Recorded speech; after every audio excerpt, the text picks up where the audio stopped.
Mission smile 2 Nabadwip Lions ক্লাবের উদ্যোগে অনুষ্ঠিত হলো সমাজে পিছিয়ে পড়া মানুষদের ভ্রমণ করিয়ে মুখে হাসি ফোটানো।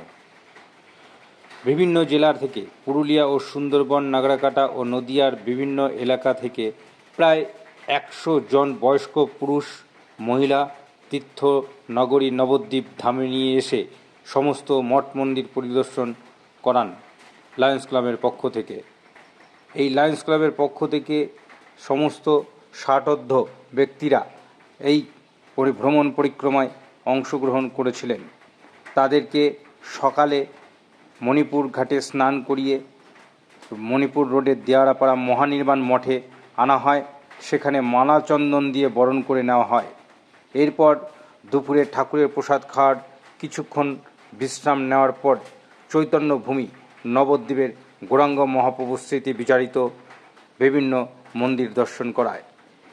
পোড়ামা মায়ের মন্দির প্রাঙ্গণে এসে সেখানে দাঁড়িয়ে লায়ন্স ক্লাবের পক্ষ থেকে সদস্য প্রভাত কুমার সান্যাল কি বলছেন শুনে নিন।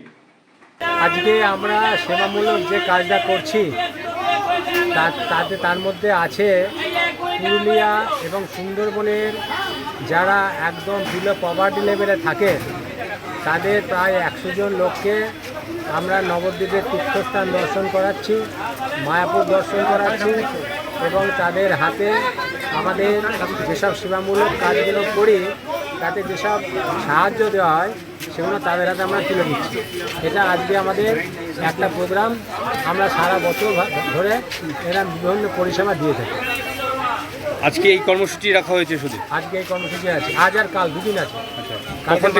কখন থেকে কর্মসূচি শুরু হয়েছে? সকালবেলা থেকে শুরু হয়েছে। ওরা সকালবেলা নবদ্বীপে এসে পৌঁছেছে, নবদ্বীপে বিভিন্ন মন্দির দেখিয়ে সেখানে খাওয়া দাওয়ার ব্যবস্থা রাখা হয়েছে। আজকে সন্ধ্যেবেলা এখান থেকে চলে যাবে মায়াপুরে ইস্কন এবং বিভিন্ন জায়গায় ওরা যত মন্দির আছে সেগুলো দেখবে। দেখার পরে ওদের লায়ন্স ক্লাবে যেসব আমরা সেবামূলক কাজের ওরা যেটা প্রাপ্য ওদের যেটা দেওয়া উচিত, যেটা ওদের কাজে লাগবে সেগুলো আমরা ওদের দেবো। তারপর আমরা পরের দিন সকালবেলা যে জায়গায় আমরা আবার পৌঁছে দেওয়া হয়। আপনার নাম? আমার নাম প্রভাত কুমার সান্যাল। আপনি আমি লায়ন্স ক্লাব নবদ্বীপের একজন মেম্বার, চার্টার মেম্বার। আমার সঙ্গে সুমল রায়, রানাঘাট ওয়েস্টের মেম্বার। আমি Samratacharya, lions club Ranaghat west. Maitra, Nabadwip lions club. এরকম আমাদের ডিস্ট্রিক্ট যে আছে, আমাদের ডিস্ট্রিক্টে 21টা ক্লাব মিলে এই যে অনুষ্ঠানটা আমরা করছি। পোড়ামা মায়ের মন্দির দর্শন করার পর প্রত্যেকে নিজ নিজ পায়ে অথবা টোটো রিক্সা করে লায়ন্স ক্লাবের ব্যবস্থাপনায় পৌঁছান মহাপ্রভু পাড়ার মহাপ্রভু মন্দিরে। সেখানে দাঁড়িয়ে লায়ন্স ক্লাবের সম্পাদক অসীম কুমার দত্ত বণিক কী বলছেন শুনে নিন। ক্লাবের উদ্যোগে 21টি ক্লাবকে একসঙ্গে নিয়ে আজকে পবিত্র এই স্নানযাত্রার দিনে পুরুলিয়া, সুন্দরবন, নাগরাকাটা এই অঞ্চলের 76 জন প্লাস এতগুলো ক্লাবের মেম্বার্সরা এসেছেন নবদ্বীপ দর্শন করতে, তারা স্নান করতে।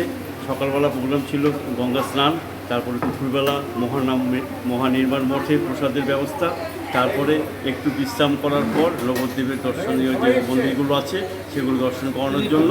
এই সমাজে পিছিয়ে পড়া লোকগুলো ওরা অত দূর থেকে এখানে আসতে পারতেন না, মহাপ্রভু দর্শন হতো না, নবদ্বীপ দর্শন হতো না। সেই লক্ষ্যে লায়ন্স ক্লাব এটা ঠিক করেছে এই তাদেরকে নবদ্বীপ দর্শন করাবে এই 15 দিনে। আপনার নাম? লায়ন্স ক্লাব অফ নবদ্বীপের সেক্রেটারি অসীম কুমার দত্ত।